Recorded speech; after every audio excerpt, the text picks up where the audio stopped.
Declan Rice is the best player in the Premier League. In my eyes, one of the best midfielders in his position in world football. He's physically a freak. He can shoot. And it is a wonderful goal. He can head the ball. Rice. Oh, it's brilliant. He can tackle. He can run. He's technically gifted with both feet. So there ain't many weaknesses to his game at the minute. Declan Rice is one of the best midfielders in the world. From captaining West Ham to a European title to solidifying the Arsenal midfield, the Englishman is as good as they come. He's versatile, able to play well both as a number 6 and in a number 8 role. He's a superb athlete, one of the very best when it comes to winning the ball back. On the ball, he's able to go on piercing forward runs and has the ability to get a goal when you need it the most. You can see why Arsenal paid so much money for him and why West Ham were so reluctant to lose their captain. But despite his performances for West Ham, Arsenal, and the England national team, people still haven't been convinced. I think Declan Rice is very overrated. The way the English media wax lyrical about him, I think it's completely over the top. For a £100 million player, I want to see more than just 5 yards sideways and backwards passes. Like, he attempted one forward pass in the half and it went straight into the keeper's hands. For me, he's not world class. World class to me is someone who gets in every single side in the world, and I don't think he does that. For Rice, criticism and doubt over his play aren't new. No, I'm not disappointed because look, I've played football long enough now. I know how they work. That's why I really do not get bothered about it at all. At an early age, Rice was introduced to the cruelty of the footballing world when he was released from the Chelsea Academy at the age of 14. Obviously, he was released at 14 by Chelsea, something that I didn't expect at all. You know, it was all I ever knew as a kid. You know, it was my whole life, you know, going there, training, the mates I'd met. And honestly, I felt like that was it. He had been at the club for 7 years, becoming best friends with Mason Mount. However, he was let go while Mount was kept. People knew he had talent. It's why at 8 years old, he would be playing with his older brothers, who were teenagers. Because I was always playing with my older brothers. It was a weird one. I'd be playing over here with 13, 14-year-olds at the age of 8. And everyone knew I had a little bit of talent. But at 14, Rice lagged behind his peers physically. Although he showed signs of his footballing IQ and his determination, he was undersized and lacked the athleticism Chelsea saw in their best prospects. The news that he had been let go by his boyhood club was crushing. How do you tell your friends that you've been released by Chelsea? Letting you go at 14, how was that, having been there since the age of 8? It was heartbreaking, honestly. I couldn't imagine. One of the worst things I've had to go through as a 14-year-old. I just broke down, I was gutted. Like I said, Chelsea as a kid, it was all I ever knew. So I thought, where am I going to go? What am I going to do from here? Stripping him away from an environment in which he was an immensely popular figure. It also halted his lifelong dream of being a Chelsea first-team player. Despite the painful rejection, Rice accepted Chelsea's decision and moved on. He bounced back quickly, joining the West Ham Academy. And then on the Thursday, I was at West Ham. My dad drove me to Chapel Heath, and you know, obviously I was gutted, but I needed to kick on and push again. Then that night I went and trained with Fulham, and then the night after I went and trained with West Ham. So like straight away I just moved on from it. But for Rice, the beginning was difficult. Obviously not getting to see my parents was really tough. At the start it was horrible. My mum even come up to West Ham to the digs and she wanted to drag me out because I'd call her up upset. You know, I was really struggling because I'm so close to my family. The first 2 years when I had to move away from home, it was horrible. I was proper homesick, missed home proper. Thought about moving back home and having to travel in every day. I don't think people realise what a big thing it was for him to leave his home in Kingston in Surrey and come and live in digs in Essex. In fact, he almost got released from West Ham when he was 16 years old. They were actually going to release me as well, and I don't think no one knows that. At 16, and I don't think I've ever spoke about this, it was a 50-50 decision. Half the coaches were saying keep him on, and half the coaches were saying we're not too sure. West Ham liked his personality and character, but were worried about Rice's inability to affect games because of his lack of physicality. At the time, the club wasn't sure what Rice's best position was. Reece Oxford was the main talent at centre back, and the club didn't know yet if Rice was good enough to play in midfield. He was offered a scholarship while other players were given guaranteed professional contracts. So I only ever got a scholarship to start with. When he was given his scholarship, he was just given a straight, basic scholarship, which means there's no professional contracts on the end of it, you're a scholar. That's like a rejection as well, isn't it? This was a reminder to Rice that he needed to work even harder to achieve his dreams. The 5 boys that got their pro, and obviously me that only had a scholar, it was in my mind, once I got that, I need to now work towards getting that pro contract. Yeah. So I had something that I was always pushing for. I was always driving myself on to get better. In his group, there were 6 or 7 who were given a year's scholar and a year's pro. So he's sort of behind them, and I think that gave him a real determination to get in front of them and think, I'll show you. West Ham United Academy coach Trevor Bumstead stated it was Rice's determination and persistence that helped him break through the ranks at West Ham, along with the help of a belated growth spurt. Rice won the Premier League Cup in 2016 with the under-21s. When Rice progressed to the under-23s, he was the recipient in 2016 of the Dylan Tombides Award, given annually to the Academy's outstanding player. The midfielder also won the Young Player of the Year award for 2017 and 2018, the first time that someone had won the award in 2 successive seasons. 2 years after joining West Ham at a youth level as a Chelsea reject, Rice signed his first professional contract with the club. After his impressive showing with the under-23s, he received his first call-up to the West Ham senior squad, making his senior debut against Burnley. He would have to wait till the 19th of August 2017 to make his first start in a 3-2 defeat at Southampton. As soon as I got on the pitch and obviously had my first touches, and I played really well that day actually. I just felt like I'd belong there. Rice would go on to feature in 34 games in all competitions for the Hammers, playing everywhere from centre defensive mid to centre back to full back. I think I went on to play 32 games that season, mixture of starts and coming off the bench. But no matter where he played, he performed well, as he was the runner-up for the Hammer of the Year behind Marko Arnautovic. From here, Rice only got better and better. On the 22nd of December 2018, he became the first player to make 50 appearances for West Ham while still a teenager since Michael Carrick. Just 6 days later, he signed a new contract with the Hammers until 2024. A month later, he scored his first goal for the club in a 1-0 win against Arsenal. His performance against the Gunners was so good that he won the award for individual performance of the season for that game. He was also named the Players' Player of the Year and the Young Hammer of the Year for the 3rd consecutive season.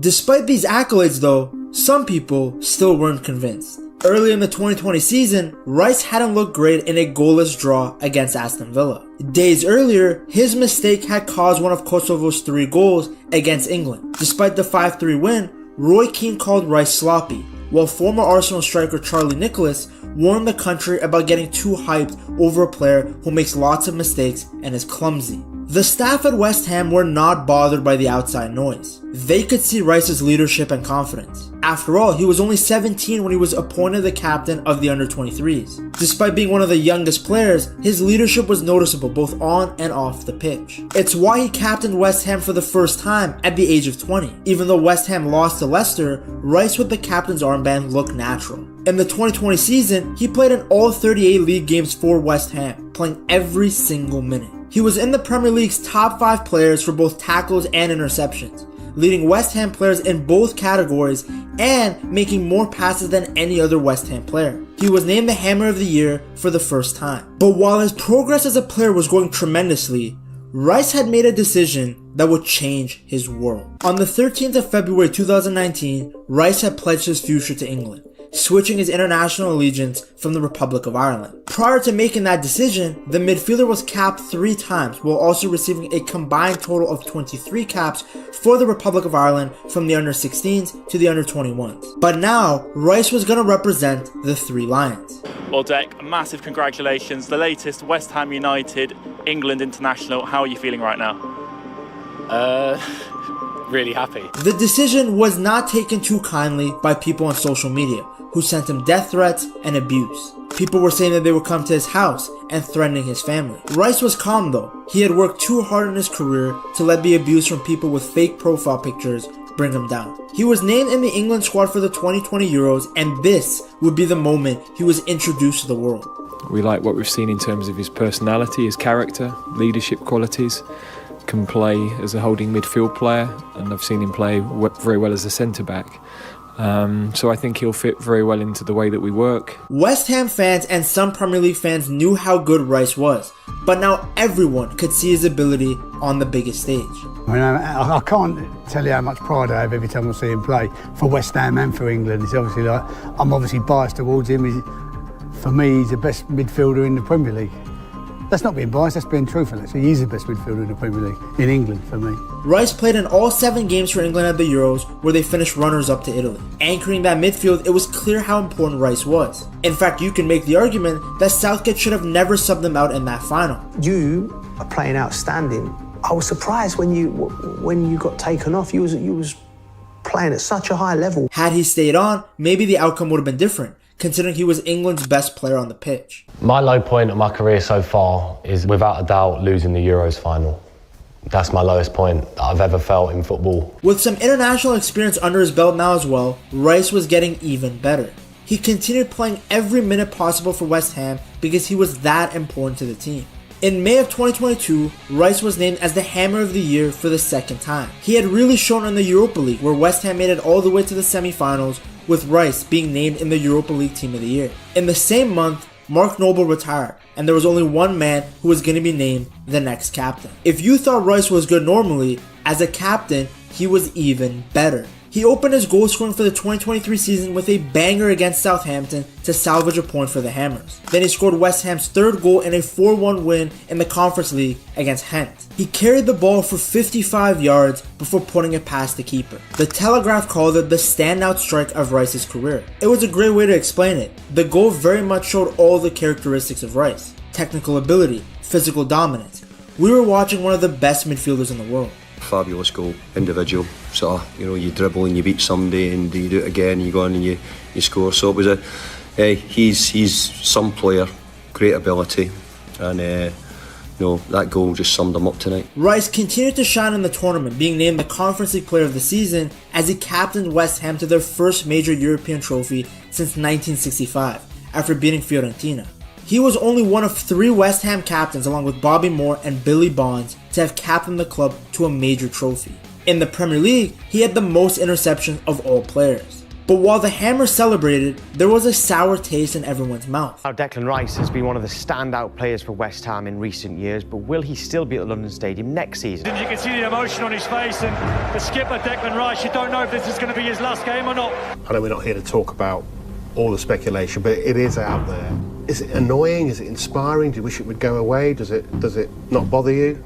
No, it is annoying. We honestly hope that Dec stays. That's the biggest thing. We would love Declan to be a West Ham player, but we are aware that that might not be the case come the end of the season. It had been the worst kept secret that Rice was looking to leave the club. He had gone from a player who was worried he would be released by West Ham to someone valued at over £100 million. With the numbers that get spoken about, I get bad for it all the time on social media. Obviously I can't help that. Numbers that get attached to your name, obviously you can't control that at all. West Ham chairman David Sullivan said the club did not want to sell the player. They wanted to build the squad around Rice, but the Englishman had made it clear that he wanted to move on. If the Europa Conference League final victory against Fiorentina was Rice's last game for West Ham, he said, "I think it has to be. We promised him he could go. He set his heart on going." Despite his valuation and interest from big clubs, some people still weren't sold on Rice. I don't think he's been great this season. I really don't. I think he's not really kicked on. For all the talk about him, a lot of good PR coming out of West Ham, how much he's worked. I think he needs to do a lot more. Doesn't score obviously enough goals, doesn't get enough assists. If there's talk of him, he's going to be leaving for big money and going to one of the bigger clubs who could be competing for trophies, obviously, and playing in the Champions League. He needs to do a lot more. Mikel Arteta and Arsenal, though, felt differently. Declan Rice being introduced to the rest of the squad as an Arsenal player. Declan had said privately that he felt like Edu and Mikel Arteta had put out all the stops and had shown to him that they really desperately wanted him to sign for Arsenal. That's why I come to Arsenal, to win things, to play under Mikel, to play with these players. It was such an exciting project to join. On the 15th of July 2023, Rice signed for Arsenal on a long-term contract. It was reported that the transfer fee was a club record initial £100 million, potentially rising by £5 million in add-ons. Rice looked good immediately, using his physicality to give Arsenal that extra edge as they defeated Manchester City in the 2023 Community Shield. He was the missing piece Arsenal needed, a six that could bring stability both on and off the ball. On the 3rd of September, he scored his first goal for the Gunners, a stoppage time strike to give Arsenal the lead against Manchester United. Towards the back end of the season, Arteta began using Rice in the number 8 role, where he shined even more. Further up the pitch, he could carry the ball more and be involved in the attacking third while still using his athleticism to win tackles. He finished the 2024 season with 7 goals and 10 assists, playing at another level in that number 8 role. There's a reason why Arsenal won 16 of 18 matches to end the Premier League season. Rice was announced as a nominee for the best FIFA men's player based on his performances for both London clubs and the national team. Another successful season, yet once again, criticism. Can't lie, I think Rice is overrated though, I'll be so honest. Do you? Yeah, 100%. I think he's a very Why good do you think he's overrated? I think he's a very good player at what he does, but I don't think he'll ever become elite. No, I don't think he's at the level that people have put him at. I would have to say that he is a little bit overrated. I'm going to be honest. Fortunately, to those who watch Rice week in, week out, we know that these criticisms are not true. Rice has been so good for Arsenal that nobody actually mentions his price tag. He was so good at West Ham that Pep was itching to put him in his Manchester City side. His influence for Arsenal could be seen both statistically and through the eye test. Winning goals, crunching tackles, deep runs with the ball, the guy has done it all at 2 separate clubs in the Premier League. Maybe another trophy will silence the people who remain doubters. He has a good chance of winning another one. The new Arsenal team under Arteta is looking good. To see just how good, you have to check out this video right here.